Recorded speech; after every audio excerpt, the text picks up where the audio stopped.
Coming up next on C-SPAN, our schedule continues with a discussion with former Senator Eugene McCarthy, held at the CATO Institute. The topic, collective security or strategic independence, alternative strategies for the future.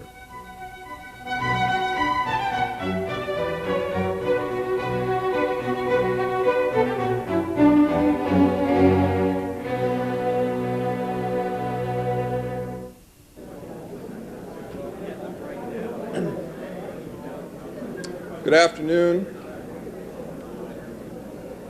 My name is Ed Crane. I'm president of the Cato Institute, and I'd like to welcome you to our first luncheon in our two-day conference on collective security or strategic independence. There are many things one could talk about in introducing Gene McCarthy. 10 years as a member of the House of Representatives from Minnesota, 12 years in the United States Senate, poet, philosopher, author of more than a dozen books. There's all that and more. I expect if he had his druthers, he'd prefer that I talk about his career as a semi-pro baseball player, a slick fielding first baseman who might have made it to the major leagues were it not for the fact that he was too intelligent to hit a curveball.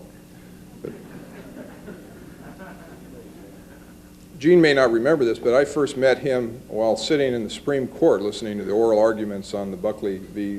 Vallejo suit challenging the constitutionality of the Federal Election Campaign Act and the contribution limitations and all that sort of thing. The subsequent year, Gene ran for president as an independent. That was in 1976, and I've always believed that one of the reasons Gene McCarthy likes me is because I'm one of the few people he knows who was associated with the presidential campaign that year that got fewer votes than he did.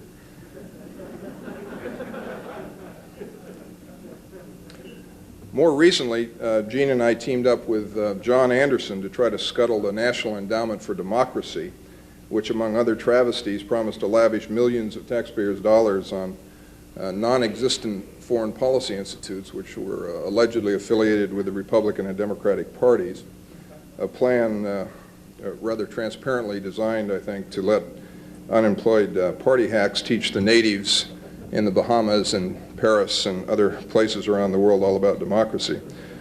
When the law was passed, when Congress passed it, it read something like Congress finds incorporated in the District of Columbia a National Endowment for Democracy with the following bylaws.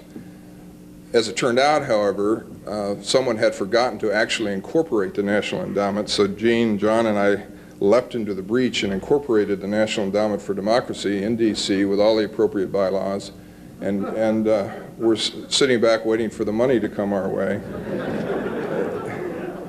The idea was that we were going to sit on the money until the parties gave up their little scam of sending their friends overseas. And as time went on, I was personally leaning more toward going to the Bahamas, but it turned out we didn't get any money after all, to no one's great surprise.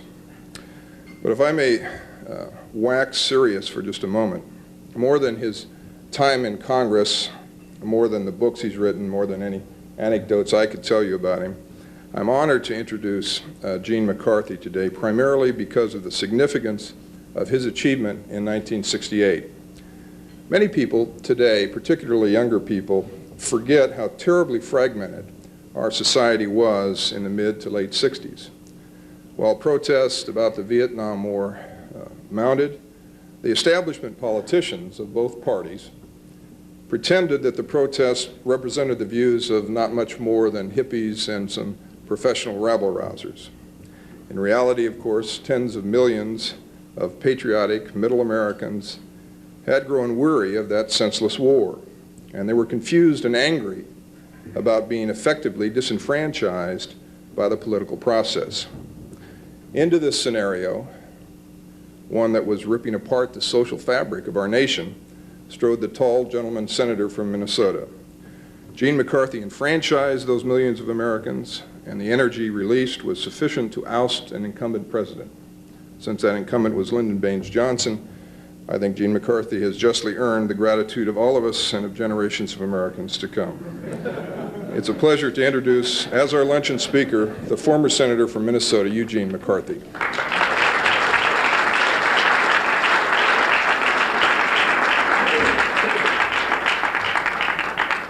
Well, thank you very much, Ed. I've been asked why I accept invitations to speak now.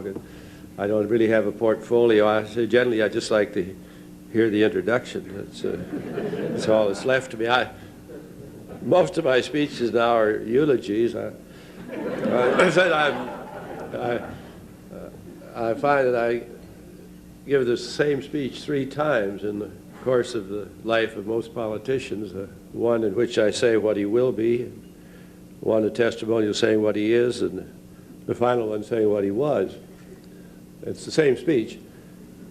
Just change the tense of the verb every 15 years, and it works out. I'm afraid the same thing may happen to me, so I watch the introductions rather closely, since I'm not sure whether I'm going to be presented properly. I've been most worried since about 6 months ago. I was crossing the street in New York, and a man seemed to recognize me. He said, "You're Senator McCarthy." I said, "Yes." And we talked for a minute, and the light changed, and he turned. He said, "But you're not as much against the communists as you used to be, are you?" And I said, "No." I said, "We've all eased up a little bit." I said, I said, all right. In case of Richard Nixon and others, and he acknowledged that some things had changed and went on across the street. But in any case, I have a general title today, which is Interventionism, New Style for the United States. I don't know, I might rather have given you a speech on categorical standards to apply in picking presidential candidates, but I think this has more substance. I did your references to Republicans and Democrats earlier, and I spoke to the press and repeat. I guess so. I actually plagiarized myself. Now that's the ultimate plagiarism. If nobody else will, I was offended by Biden. He left me out. I sort of plagiarized. So you said that 20 years ago. So every so often someone notes that, and I said, well, old plagiarism is all right if it's aged a little bit. You can take it. It's sort of like Summerfield when he was this Postmaster General under Eisenhower. They had to ban the pornographic books in the mail, and he got out his list, which included Lysistrata. And then someone told him it was old pornography, so he said it was all right. You could send it through the mail. So if the plagiarism is from something that's old enough, why you can sort of claim it and go on from there. But we did make a distinction, which between the two parties. The first was the Republicans. We said I've been saying it for some time. I'm plagiarizing myself, but they're like the lowest forms of plant and animal life. They don't have much vitality at the high point of their existence. On the other hand, they never die. They're like kind of like moss on a rock. Slightly green in the summer and gray in the winter, but always coming back in the spring. And relative to that, it was about 5 years ago, I think the last time the Republicans had a conference to rethink themselves. It was supposed to run, I think, 3 days, and it ended the first morning. It didn't take them long. It's a short conference when they begin to rethink themselves. And you can have it over with, whereas the Democrats are more complicated. When they go to pieces, they really can die. They're like a higher animal. They have more organs and so on, and subject to more attacks. And I've been looking for an image that sort of represented the party. I should tell you, I haven't been asked to speak to the Democrats either in Minnesota or nationwide since 1968. So I'm quite detached. It's almost 20 years of detachment. I found about 5 years ago what I thought was at least the image then, and it may still apply. Someone discovered in the remains of a glacier the remains of 5 prehistoric pigs. They were frozen to death in a circle. And if you observe the pigs in cold climates, this image becomes clearer. A pig perspires largely through its nose and mouth. So when it gets down to 0 or below 0, its nose gets cold very quickly. And these 5 pigs, evidently in an effort to keep their noses warm, formed a perfect circle. And they died in that position with slightly warm noses. And I'm certain the Democrats are sort of in that position now and waiting for the cold to descend. And unless somehow you can break them out and remind them of the image, that maybe something will come of it. The other theme I'd given some thought to, I'm developing the outlines of a book on the 5 people who, in the name of good works, have done the most harm to the Republic in the last 50 years, roughly. I don't say about the people who didn't do it in the name of good works. I mean, they're ones who had evil intentions are commendable in some respects, but these were all had higher motivation. And I'm going to talk a little bit about his contribution in my remarks. John Foster Dulles, who did all of his works in the name of a higher good. He was probably the greatest covenanter since John Calvin. It was a matter of making everything legal and moral at the same time. And so we're burdened with a lot of treaties and commitments and agreements and ideological overlay that we might not otherwise have had. The second is McNamara, who brought to public life the claimed competence and arrogance, I shouldn't say arrogance because they didn't call it that, but the high purpose of the automobile industry and the corporate world. I don't mean to be too hard on McNamara, but I think he's an example of what happens. I mean, a good reason, and probably the worst thing Bob Hutchins did was to start the crash course in the great books, especially for executives of corporations. McNamara took a crash course in the great books, and it led him to a speech which was highly reported, in which I think they said he quoted from 5 theologians and 4 ancient historians and 6 poets and so on. And then, sort of as a tag, he said, and then there's Kafka, Kierkegaard, and Yeats. You know, 3 pretty good names to drop. Just say, well, we all know Kafka, Kierkegaard, and Yeats. No need to quote from them. So you went on from there. In any case, he also said he made no small mistakes, which is a worst recommendation, I think, of anybody, because it gets you watching for the small mistakes, and the other ones get by without your being ready for them. The third is Billy Graham, who sort of, with slight lead from Fulton Sheen, introduced electronic religion, and it's moved on from that to some of the, even into politics now. But it was a good work in Billy's case. The fourth is a friend of Ed's and of me, John Gardner, who with Common Cause has probably destroyed both Congress and the political system. He's the ultimate reformer, demonstrating what Chesterton said about the Puritans. He said they always kill St. George, but they keep the dragon. And that's sort of where we are. And the fifth is Walter Cronkite, who destroyed the evening news and news generally in several ways. He became the first anchor man, and that's a new concept. And the introduction of advertising and sonics and graphics and the whole other thing. And someone observed when there's some talk of Walter taking one of those charter flights, and they said, well, you'd have no problem with weightlessness. And you could say that about almost anyone who's been an anchorman for 5 or 10 years. That particular problem would be taken care of. In any event, these are part of the historical record, but the topic, or more something of a topic, is interventionism. And I think what I just in passing observe that we sort of are inclined to think that we are a very detached and respectful nation and that other people go their own way, but the record is quite different almost from the beginning of our history, a record of interventionism.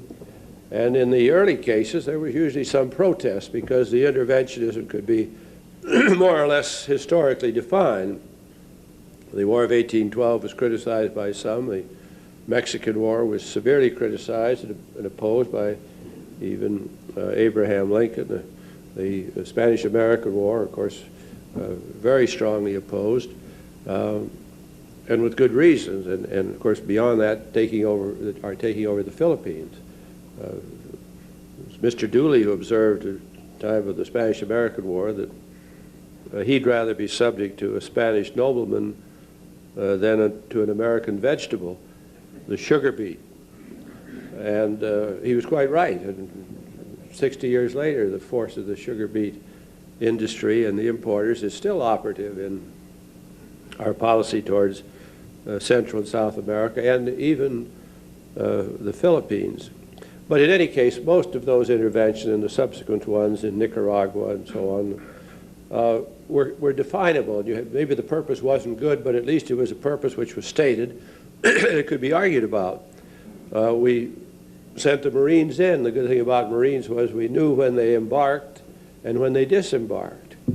With special forces, you don't know when they go in, they seem never to come out. It's a sort of, they disappear. But the Marines, it was, you know, they were good pictures. And they seemed to disembark more often than they embarked, but that was all right. I've known politicians who've withdrawn from campaigns more often than they've entered them. And generally, the purpose was reasonably good. But in the period after World War II, and I would say in the earlier interventions, and even World War I and World War II, the historic decision was usually bolstered by some kind of ideological justification. But as we moved beyond World War II, that post-war period, and beyond NATO, which was a genuine historical agreement dealing with real people and with communists who were identifiable communists, not someone who had, or something that had no national identification, we got into interventionism, or a justification for interventionism, on largely ideological and non-objective bases. And the person that I hold principally responsible for that was John Foster Dulles under the Eisenhower administration, who established these ideological lines first and then said, now you make your judgments in historical context, but the ideology is the covering force and the covering concept. And although Eisenhower didn't do very much that Dulles recommended, he did let him go around the world, sort of signing us up wherever anyone would sign, and also establishing these standards of the free world and the communist world, so that once you had sort of set that as a part of the picture, you didn't really have to make very objective decisions. And I hope to cite how most of these non-objective forces came to bear upon our deeper and deeper involvement in Vietnam. But in pursuit of that, Dulles took us into CATO and 2 or 3 treaties, anti-communist treaties around the world. He more or less endorsed the CENTO agreement and was prepared, I'm told, to try to arrange something in Africa so that we could close in Egypt. And part of his circling group was going to be Ethiopia and Somalia. I mean, that was real foresight involved in that. You know. Now we have Ethiopia, and I don't know who has Somalia and Abyssinia, but this was the concept was an encirclement of Egypt, which at that time was, of course, friendly to Moscow in the Nasser days. So this ideological line established and confirmed to some extent in treaties with the accompanying moral and what was declared to be a legal obligation. In support of that approach, there was a new device introduced, or it had been around but it hadn't had much support, was the idea of the resolution in advance of any kind of action. And we got in the bad habit of passing resolutions in the Congress. We were almost like a garden club after a while, but some of the resolutions had serious consequences.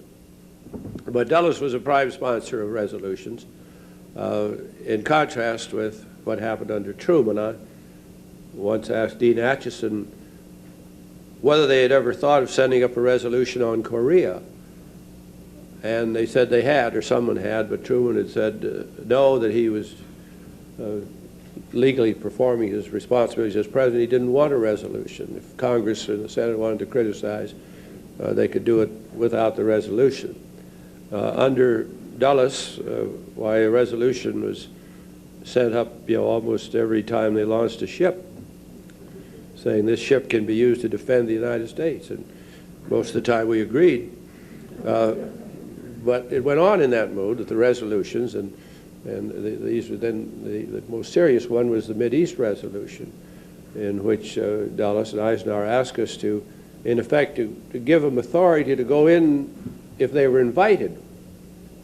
But they had to be invited by a non-communist group, which was threatened by a communist one. And this was supposedly limited to the Middle East. I think we got 13 votes against that in the House of Representatives back in 57. In any case, establishing the idea of an invitation from a government which said it was threatened, and you could make a limited judgment as to whether it was really threatened or not. And this was taken up, and of course it was one part of, fed into the Tonkin Gulf resolution. But the whole complex of resolution became a part of sort of determining forces in deciding on a foreign policy. The third non-objective, almost institution, I guess, that developed was the idea of presidential doctrines, starting with Monroe. And he didn't know he had a doctrine. Someone discovered it 50 years later. But in our time, almost every president has to have a doctrine now. The Eisenhower resolution was declared to be a doctrine, so it was the Eisenhower doctrine. And then subsequent presidents began to kind of combine the two, the Monroe doctrine and the Eisenhower doctrine. The idea of invitation and this hemisphere, or eventually it was also extended to other hemispheres. In the case, the most obvious case, I suppose, was the justifications, at least some of the justifications for the invasion of Cuba, in which the Monroe Doctrine was a part of it. It wasn't an invasion by a foreign country, but a foreign ideology. So we made that transfer. It didn't have to be a country. It could be a foreign ideology that was threatening us. And it didn't have to be an invitation in the Middle East. You could have the invitation here at home. So once the beachhead was established, supposedly, they were going to declare themselves the government of Cuba and say they were threatened by communists. They didn't quite get established, but that was the idea. And it suggested why it really, this is kind of another thing, it's an argument against speed reading by presidents. So if you have anybody running now who says he's a speed reader, put him down at the last of the list. We've had, well, two experiences with it. Jimmy Carter took it up when he was president. He made an announcement, said his retention rate had gone up 50%. And he didn't give you what the base was. You say 50% from what? And what 50% was he retaining? I mean, there's a lot of problems with presidents who are speed readers. Well, suggested that the plans, Eisenhower always worked from a digest, and the plans for the Cuban invasion were prepared for him in a digest, and they were speed read by the Kennedy people. And if you speed read a digest, why, someone says you're likely to come up a little short, and that more or less happened. But the idea of doctrine, a kind of doctrine or a combination of other doctrines, brought to bear upon particular historical decisions. In Vietnam, President Johnson combined most of these forces, but also introduced a new, I suppose you could call it a doctrine, the idea that there was sort of a line of responsibility that ran from one president to the next, that this was a presidential succession, a presidential obligation. And he said, in fact, he was only continuing what three presidents before him had been committed to. And that meant Truman, who supported the French, and Eisenhower, who sent in the advisors, and Kennedy, who sent in the special forces.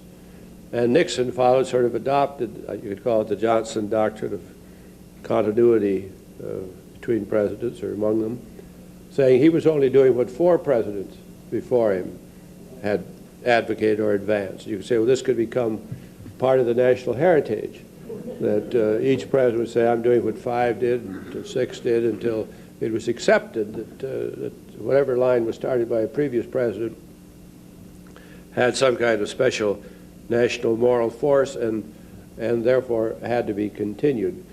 Well, so the best historical example, all of these things sort of coming to bear in the war in Vietnam, the ideological distinctions made by John Foster Dulles, the use of the resolution, the doctrinal approach, and finally the application of the principle of continuity, so that you were really not allowed any basis for breaking in and saying, let's kind of stop this and make an historical judgment. It was as though you were presented with a sort of a continuum. There was no point at which you could break it. It was always either too soon or too late. And by that time, it had overleaped the next stop, and we went on from that.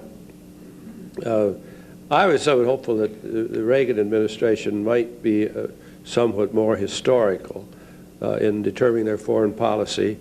I don't know whether they have been. I think what they're doing in the Persian Gulf is a historical kind of judgment. It's non-ideological. They haven't established that it's communists that are going to get the oil if we aren't going to get the oil, or are going to get it, or going to benefit from it.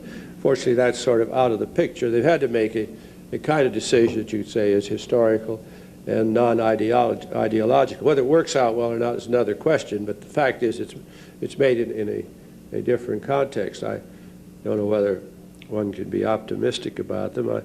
I don't quite understand this quotation, but someone said it about someone. I didn't. I'm not said that he, I think it applies somewhat to President Reagan. They said he imagines the past and remembers the future.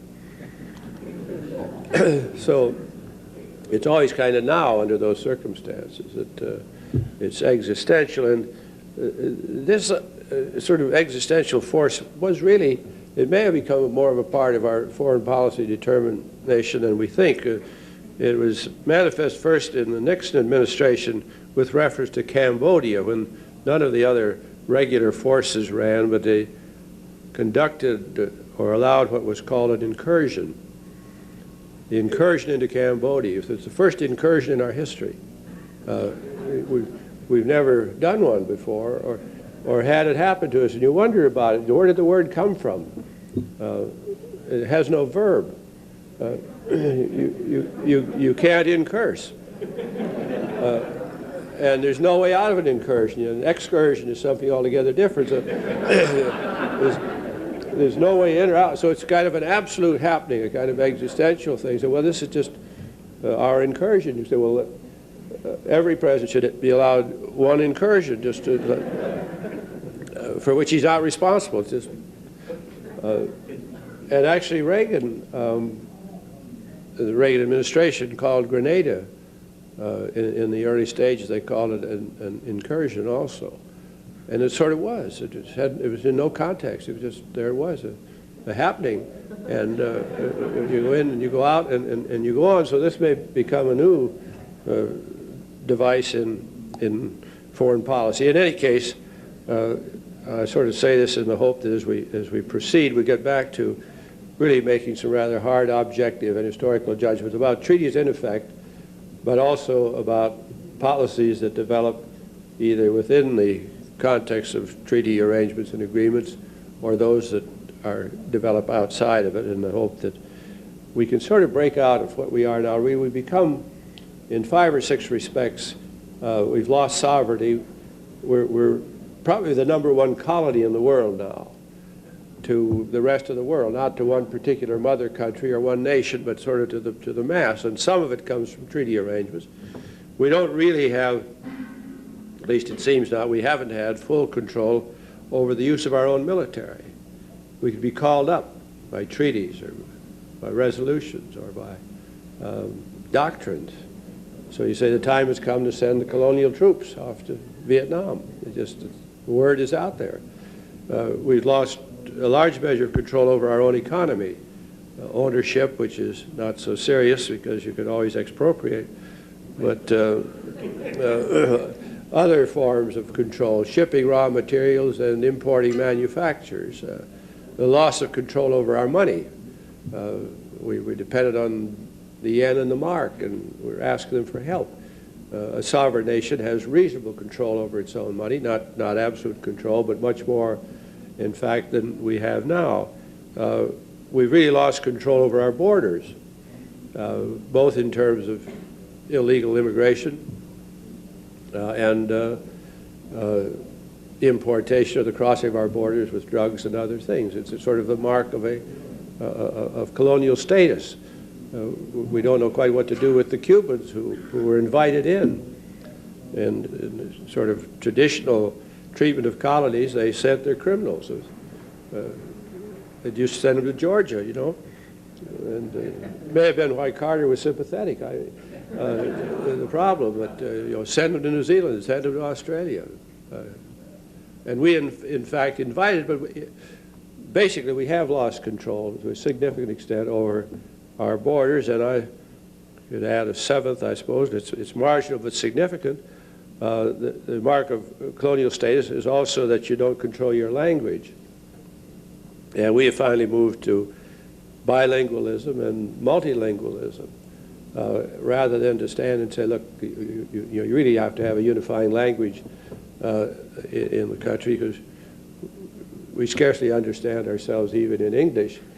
You introduce another language, you get to what Margaret Mead said, that a bilingual society, that really what you get is illiteracy in two languages instead of in one. And if it's multilingual, why you have illiteracy in whatever means you attempt to use to communicate. And I say all of this, I think, relates to the national good and the security of the country. Thank you.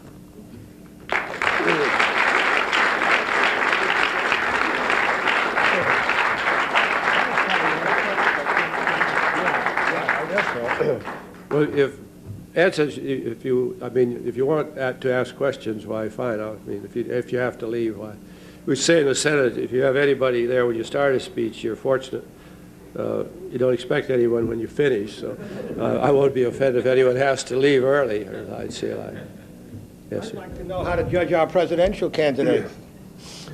You would, huh? Well, I don't know whether I'm really a good one to propose. I've offered myself, twice as a Democrat and once as an independent. And if you are rejected by your party, once for the war in Vietnam and once for Jimmy Carter and once for, or I guess it was Nixon, and once as an alternative to Gerald Ford or Jimmy Carter, you're humbled. You know what I'm saying? I don't know whether I'm qualified, but I laid down some, and I can make a rather serious case for each of these of people who are probably least qualified to run for the office.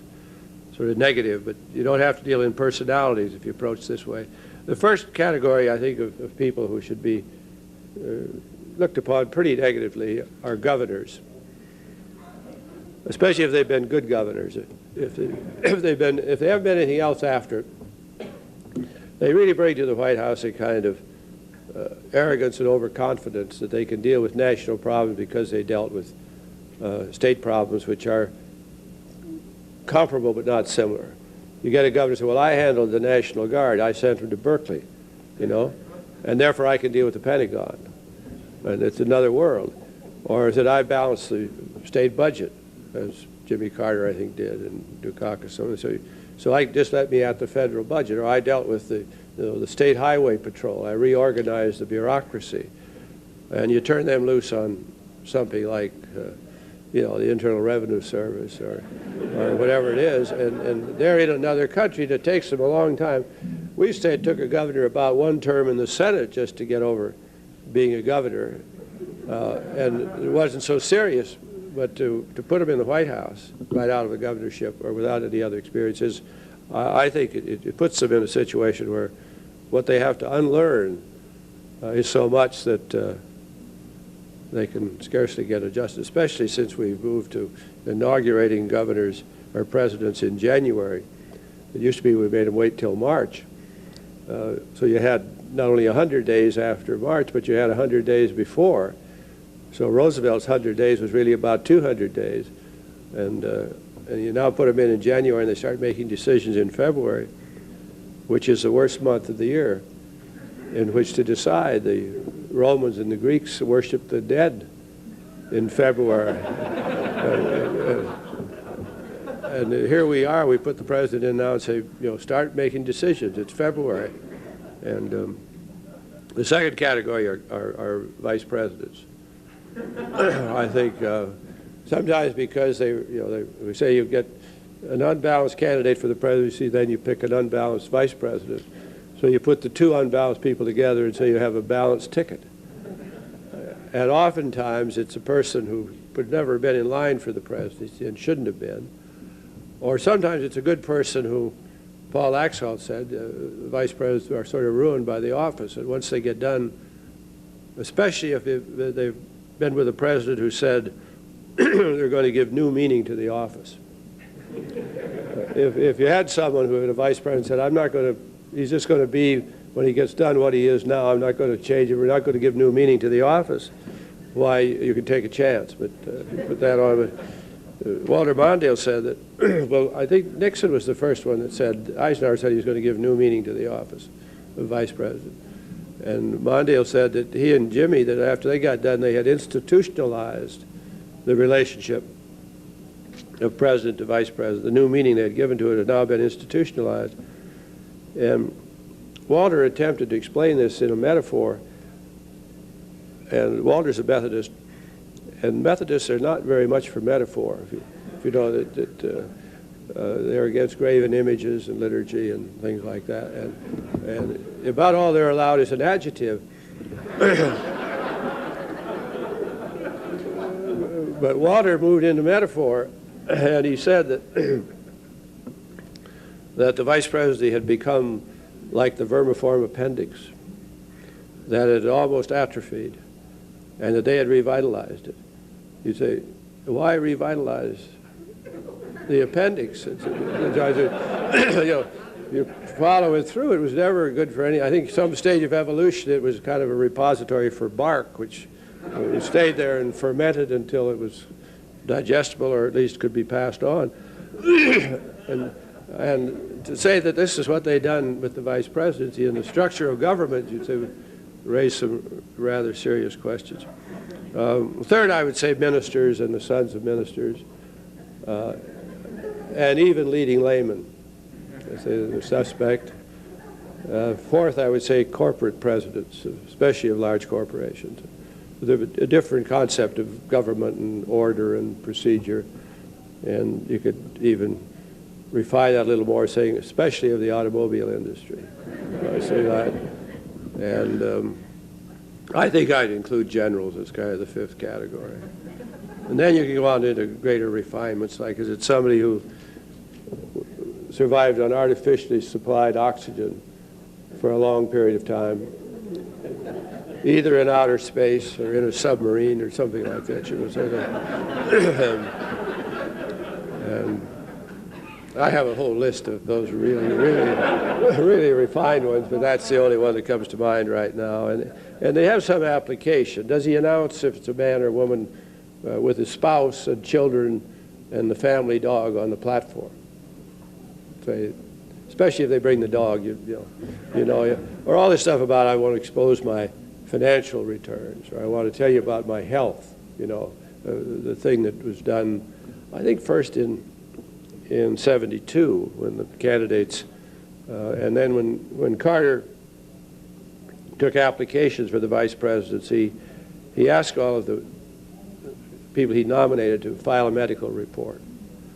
If you go back and look at those reports, they read as though each one was trying to prove how physically defective he was, so that the president would say, "Oh, this fellow's not very healthy. I think I'll take him." He said, or say that a bad back and varicose veins and something even worse. Because Jimmy had gone public with his physical disorder. He said he was allergic to hops and beer and cheese and mold. I think those were the only physical failings he had.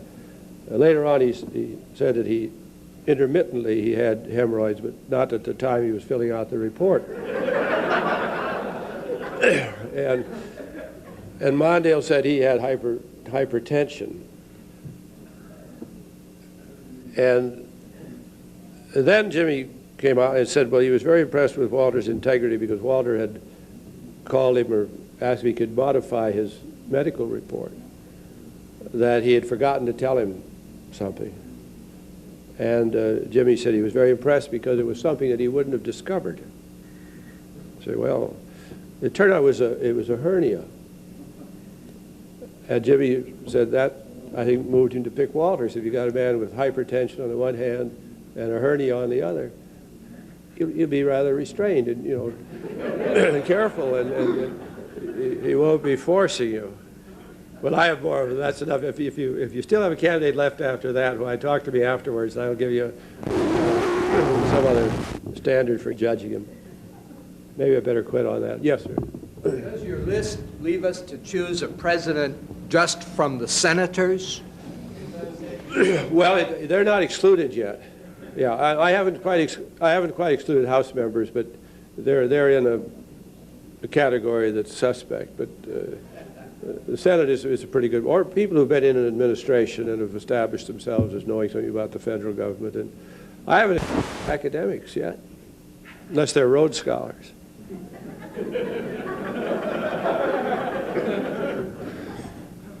I think they become kind of un-American. We were raising a legal question the other day about being American-born as a candidate for the presidency. What if you had enough replacement parts that were American? Like a vital part, the heart, for example, American heart in Henry Kissinger's. Henry, you're all right. We'll have to work that out. It's a new ethics will finally get to that. Good, Ed? Thanks.